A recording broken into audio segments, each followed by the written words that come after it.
Thank you for joining us for another part in a series of educational sessions featuring ideas on maximizing the potential of custom frame shops, sponsored by the TrueView Glazing Company.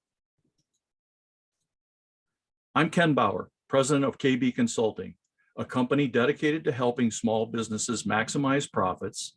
And today we will explore ways to involve your staff while achieving your company objectives. In this presentation, we will take a look at how to establish team goals, which reinforce the direction you have established for your company, why goals are important, the steps necessary in creating effective goals, and the benefits that well-structured goals can provide companies. Setting goals is a vital part of any successful business. Without goals, a company never understands if it's performing successfully. Team goals, which reinforce the company direction, give everyone the same objective and a clear path to individual, team, and company success. They create loyalty to the company and the ability to objectively analyze performance. Setting proper goals begins with creating a written mission or direction for the company. This short definition of what the company will strive to achieve better than any of its competition establishes its brand and clarifies what everyone in the company is working to achieve. Companies who strive to achieve excellent customer service will have entirely different objectives and goals than those who might strive to achieve success through low pricing. Team goals cannot be successfully created until the company has established an overall mission or direction. Once your company has defined its objectives, the one or two things that it will do better than any of its competition, team goals can be created. In order to be effective, these goals must have several key characteristics. The first important part of creating effective team goals is to ensure that the team is totally in control of achieving those goals. For example, a framing business that establishes a goal of a certain amount of sales growth for the team is creating a goal that is partially outside of the control of those trying to achieve it. That is because the sales team has no opportunity to influence the number of potential clients visiting the shop each day.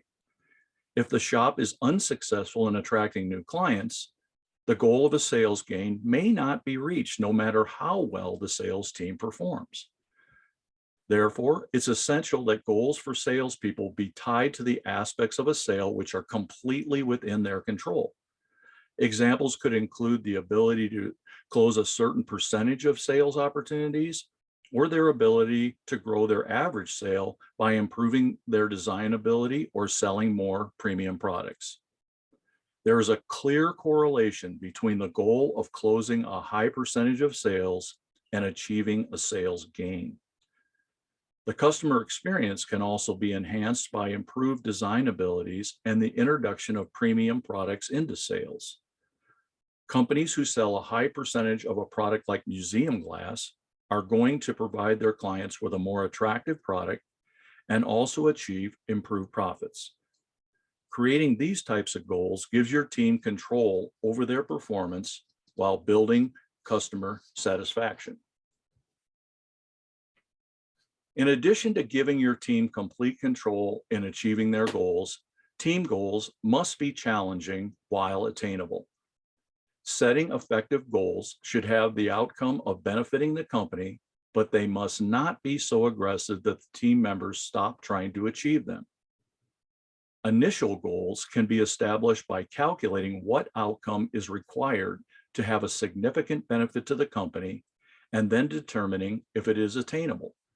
For example, if one team goal was to achieve a higher average sale by selling more museum glass, then doing a calculation to determine the overall benefit to the company for different goal results could help you establish effective goals. Let's say that last year your company sold 2,500 projects and 80% or 2,000 projects included TrueView glass. Computer data shows that 70% of those glass sales were made with conservation clear, or 1,400 units, and 8% or 160 units were made with museum glass. If you determine that the average price of all conservation clear glass sold last year was $35 and the average price of all museum glass sold was $98, then you can quickly calculate that museum glass adds about $63 more per sale. If you set a team goal that improves the percentage of museum glass sales from 8% to 15%, it would mean that the team would need to sell 144 more pieces of museum glass over the next 2,000 project sales to reach that goal. If they achieved it, it would mean $8,820 in additional sales. You can also track opportunities to determine how many times a sale is not closed.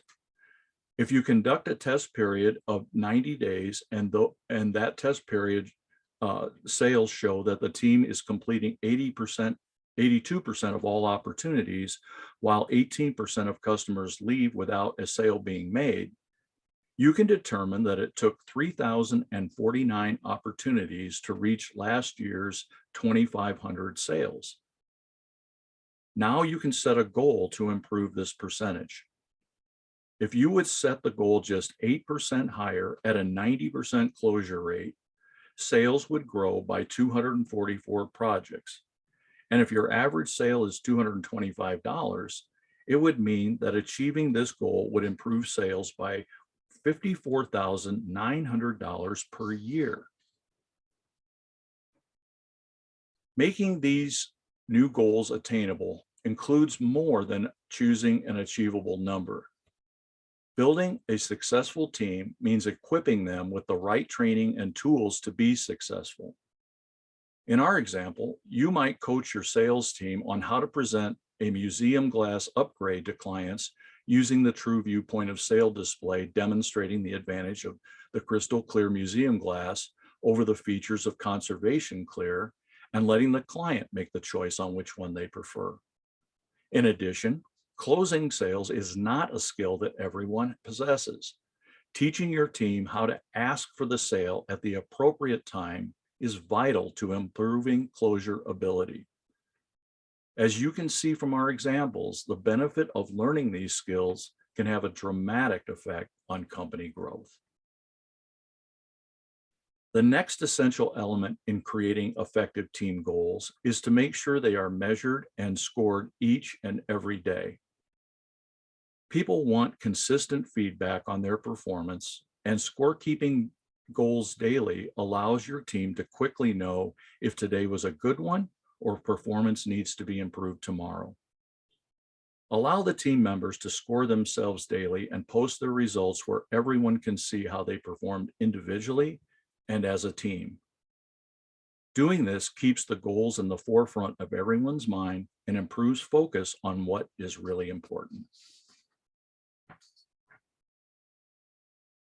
Next, reward the team for achieving their goals and celebrate their victories. Financial rewards will not cost the company anything when goals are properly set because they create additional profits.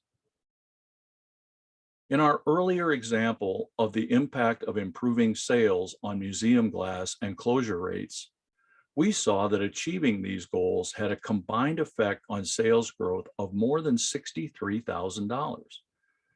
By applying your gross margin to this figure, you can calculate the profit made on this sales improvement.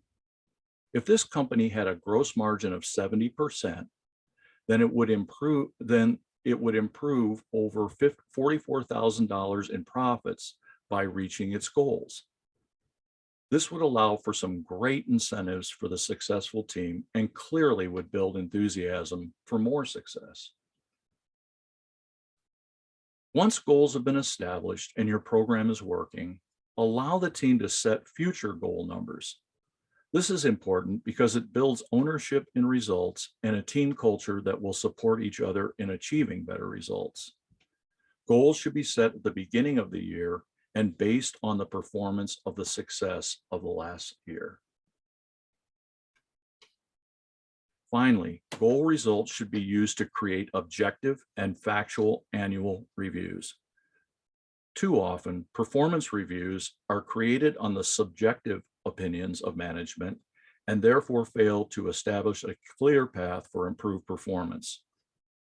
By using the actual performance of team members to create annual reviews, you will be removing the subjective aspects from this process and creating a valuable, measurable feedback. Reviews should be factual and solely based on the ability to meet goals while adhering to company standards and policies. By scorekeeping these areas, you can conduct reviews that only focus on the facts of the scored data. To recap, team goals, which are designed to reinforce the company mission, are extremely effective. Properly designed goals keep everyone involved and invested in helping the company achieve success. Creating effective team goals is accomplished by the following: starting with a written company direction or mission, establishing goals that are completely within the control of those trying to achieve them, ensuring that goals are challenging but attainable, providing the tools and training necessary to help the team achieve their goals, measuring or scorekeeping goal results on a daily basis, rewarding and celebrating goal achievement, including team input when setting new goals, and finally, using the factual data of goal achievement to create objective performance reviews. Initiating team goals can be an intimidating process. One way to start is to introduce the program as a test for 6 months. Then you can evaluate how it's impacting the company and the team. At that time, you can make any necessary changes to the program to improve its effectiveness. I encourage you to explore the great resources contained on TrueView's website and YouTube channel. They contain a growing library of valuable resources for custom frame shops. I'd like to thank TrueView for helping to make this information available to the framing industry. Their ongoing contributions make it possible for shops to learn about ways to maximize their potential. I hope this presentation inspires you to involve your team in the growth of your company. Team goals, which reinforce the company path to success, have many benefits and are extremely effective in building a more profitable company. Thank you for taking the time to watch.